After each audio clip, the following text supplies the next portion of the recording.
Hello everybody and welcome to the Cardboard Crash Course. My name's Ethan and I'm here today to talk to you about the Argent Flight. This is a faction from the Prophecy of Kings expansion for Twilight Imperium 4th edition. We're going to talk about their rules and abilities as well as how they integrate into the game and a little bit of how to play them. So let's go ahead and jump right into it, right after I tell you about a couple of things. According to my analytics, 90% of you that watch these videos are not subscribed to the channel. If you love board game content and want to choose what comes next, go ahead and hit that subscribe button and we can absolutely build this together and hit that goal of 1,000 subscribers quicker than you think. Also, I did launch a Patreon just the other day. If you'd like to be one of the first to receive exclusive merch, Discord benefits, and be able to vote on the next videos, go ahead and check that out. I'll leave the link right in the description. So without further ado, let's go ahead and check out the Argent Flight. Here we have this faction's faction sheet. The Shikrai was an ancient race of bird people that were slaves to the Mahact. They were split off by the Mahact, and under two Mahact rulers, they really suffered for many centuries. Now that the Mahact is reawakened, the Argent Flight is a subset of that race that split off in order to become a militaristic force against the Mahact rulers that are trying to recover their power. The Argent Flight truly have a reason to be on their own and strong in their own right. So how does that show? Well, we can go ahead and start off with where they start off, being the home planets. First off is Yalir, a 0-2, Volk, a 2-0, and Avar, a 1-1. This adds up to 3 separate home planets that collectively have 3 resources and 3 influence. This isn't terrible, but it's definitely not the best, and a 3-planet home system is really vulnerable, just like the Emirates of Hakan. But that's okay, because they have a way to protect themselves, which are their starting units. A carrier, 2 destroyers, which we'll learn about in a minute are very special, 2 fighters, 5 infantry, a space dock, and a PDS. So right off the bat, you see exactly how they're going to be protecting themselves on that actual home system. The 5 infantry allows for great expansion, although we are hurting with just the 1 carrier. I'll explain later in the video how to fix that though. Now, the technology that they start with is a little interesting. It's very similar to the Winu. However, it's a little bit more limited. You get the choice of 3 different technologies and you get to pick from 2 of those. We've got Neural Motivator, which allows you to draw 2 action cards instead of 1 during the status phase.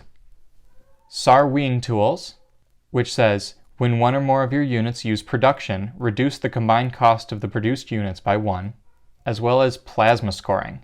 This says, when 1 or more of your units use bombardment or space cannon, 1 of those units may roll 1 additional die.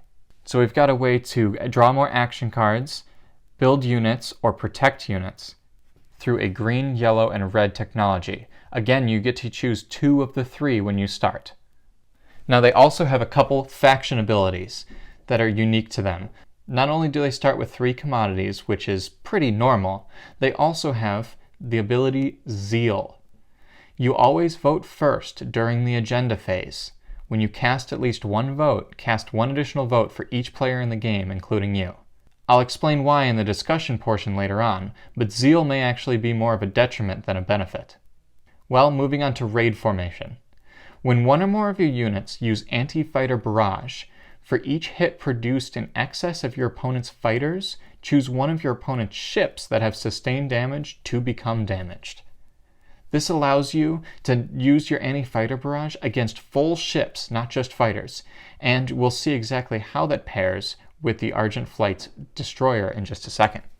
Moving on to the flagship, the Quetzalcoatl, a powerful flagship with sustained damage, 7x2 combat, only 1 movement and 3 capacity, and costing 8. That combat isn't too bad, but what you're really getting is this ability here. Other players cannot use space cannon against your ships in this system. So anything traveling with your flagship is protected from those PDS on the ground. Next up, moving on to their mech. This is the Airy Sentinel. This says, this unit does not count against capacity if it is being transported or if it is in the space area with 1 or more of your ships that have capacity values. It has sustained damage, a cost of 2, and a combat of 6. So this means that you can actually carry it for free alongside anything else that you're carrying. So you'd be able to more effectively lock down a system, especially starting off with those 5 infantry. Next up, I've been putting it off for too long. We've got the Strike Wing Alpha. This is the faction-specific destroyer that they have, that they actually start with 2 of. This has anti-fighter barrage 9 times 2, as well as a combat value of 8, movement of 2, and capacity of 1. This is the only destroyer in the game with a capacity, and it moves 2 instead of 1 like most others. The anti-fighter barrage is also boosted by raid formation, so the Strike Wing Alphas are really something to be afraid of. Speaking of which, you can actually upgrade the Strike Wing Alpha 1 to Strike Wing Alpha 2. This still has the anti-fighter barrage, however, instead of 9 times 2, it is 6 times 3, which is insane. It also has combat value of 7, movement of 2, and capacity of 1, so the combat value got a little better. And then, it also says, when this unit uses anti-fighter barrage, each result of 9 or 10 also destroys one of your opponent's infantry in the space area of the active system. So not only are you shooting a ton of times with anti-fighter barrage, dealing damage to the ships as you do it, but you're also able to wipe out their infantry with free mechs of your own. Quite powerful. The other faction-specific technology is a 1 yellow prerequisite technology called Airy Hololattice. This states that other players cannot move ships through systems that contain your structures. Each planet that contains 1 or more of your structures gains the Production 1 ability as if it were a unit. So this includes both space dock and PDSs, which you start with 1 of each of. This is kind of the opposite of the Quetzalcoatl's ability, because it allows protection with your structures instead of protection against others. Very powerful. Next up is some very exciting leaders, starting off with the Agent. This, of course, starts unlocked, and you may exhaust it to use the ability when a player produces ground forces in a system. That player may place those units on any planets they control in that system and any adjacent systems.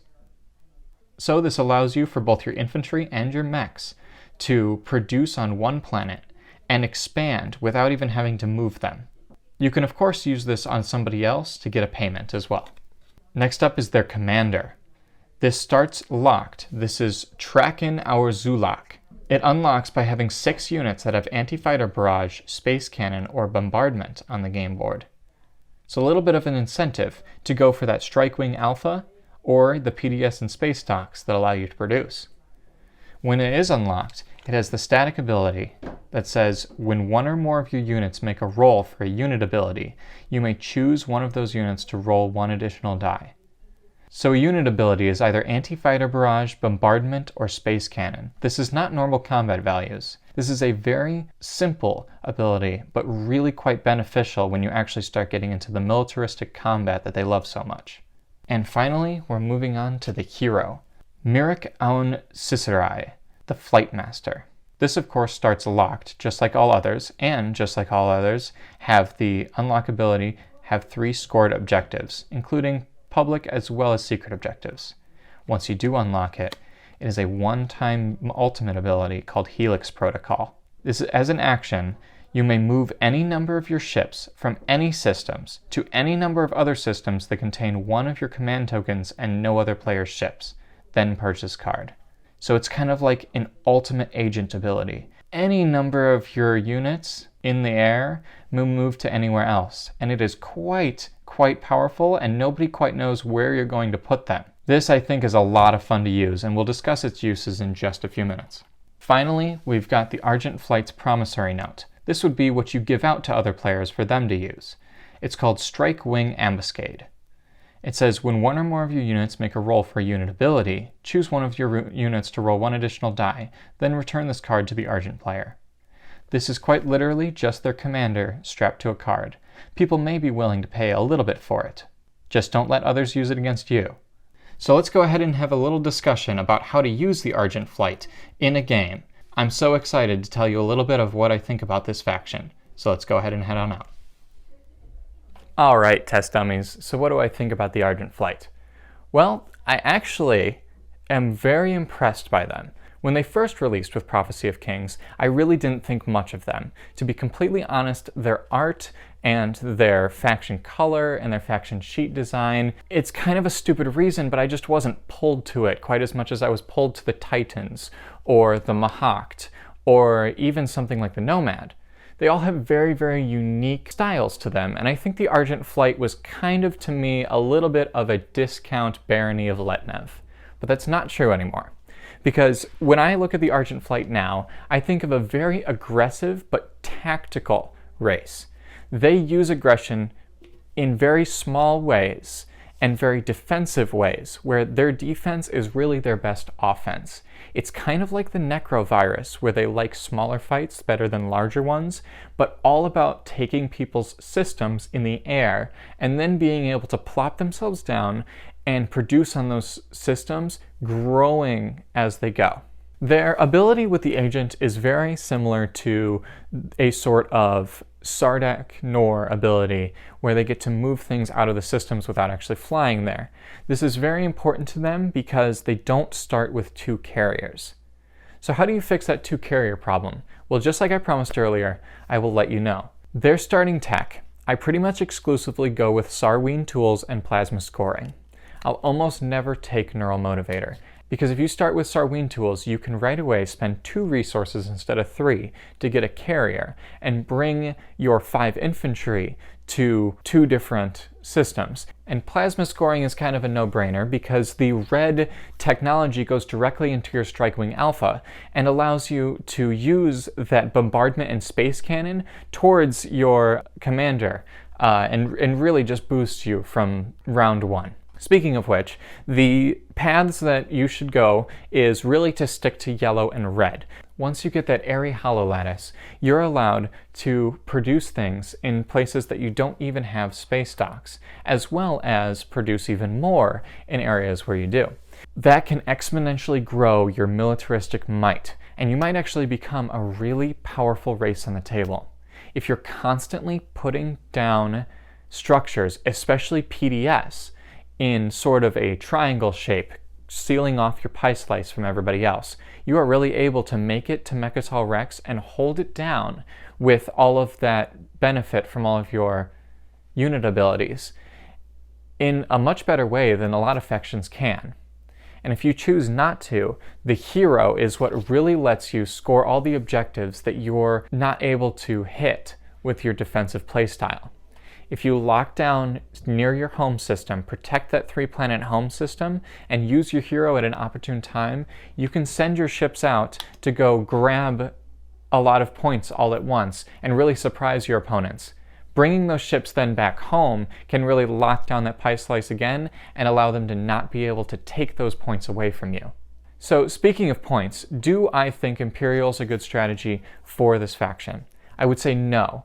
They are really good at holding Mechatol Rex, but I think you have a better shot doing a few other things, including construction. Of course, construction. How else are you going to get structures? Sort of that mid-game, after you've gotten a few things built and people are starting to come towards you, that construction is going to get that much more powerful. And like I said, locking down your pie slice with structures is only going to be able to be done when you have a way to actually put out a forward dock or a forward PDS. Speaking of forward docks and forward PDS, grab technology as early and as often as you can. The reason for this is because the PDS is 1 yellow and 1 red, and the space dock is 2 yellow.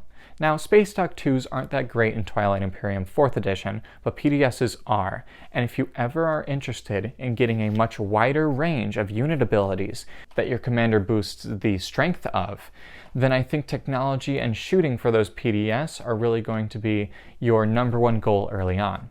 The last of the 3 strategy cards that you're really going to find useful is Warfare. For pretty much the same reason as Construction, getting those units out there.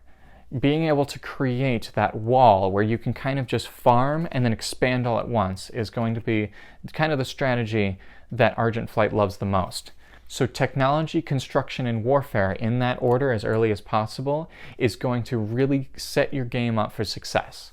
Now, I promised you that I'd talk a little bit about Zeal and how it might be more of a detriment than a benefit.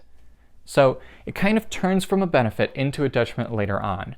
Early game, if you're putting a number of votes equal to the number of players extra, you may actually be able to do the first agenda phase kind of all on your own or with one other person, especially if somebody grabs Mechatol Rex early.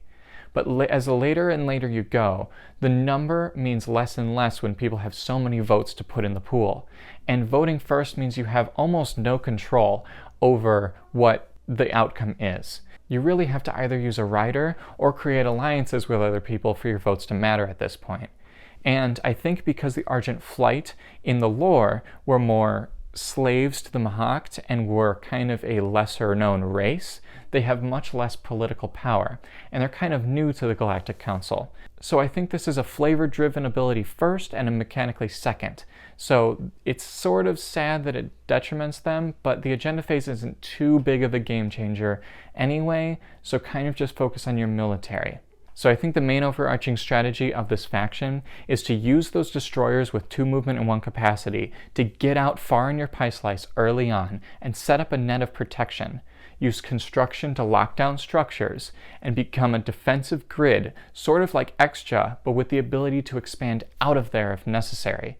This allows you a perfect medium between something like Extra, which likes to hunker down, and something like the Arborec that needs to expand in order to win. The Argent Flight is a really middling race, and this is where I was talking about it not being that interesting at first, but once you get the system going, then it really is rewarding to have other players fear you out of not just gimmicks, but pure military might.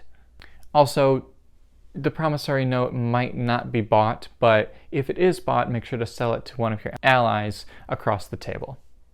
So that's the Argent Flight, everybody. Any comments or criticism? Absolutely leave them in the comments below. And if you'd like to discuss more with Twilight Imperium fans or join giveaways that happen every month, we have a link to the Discord in the description. Don't forget about subscribing to the channel, and I'd love to see you next time. Have a great rest of your day. Pax Magnifica, Bellum Gloriosum.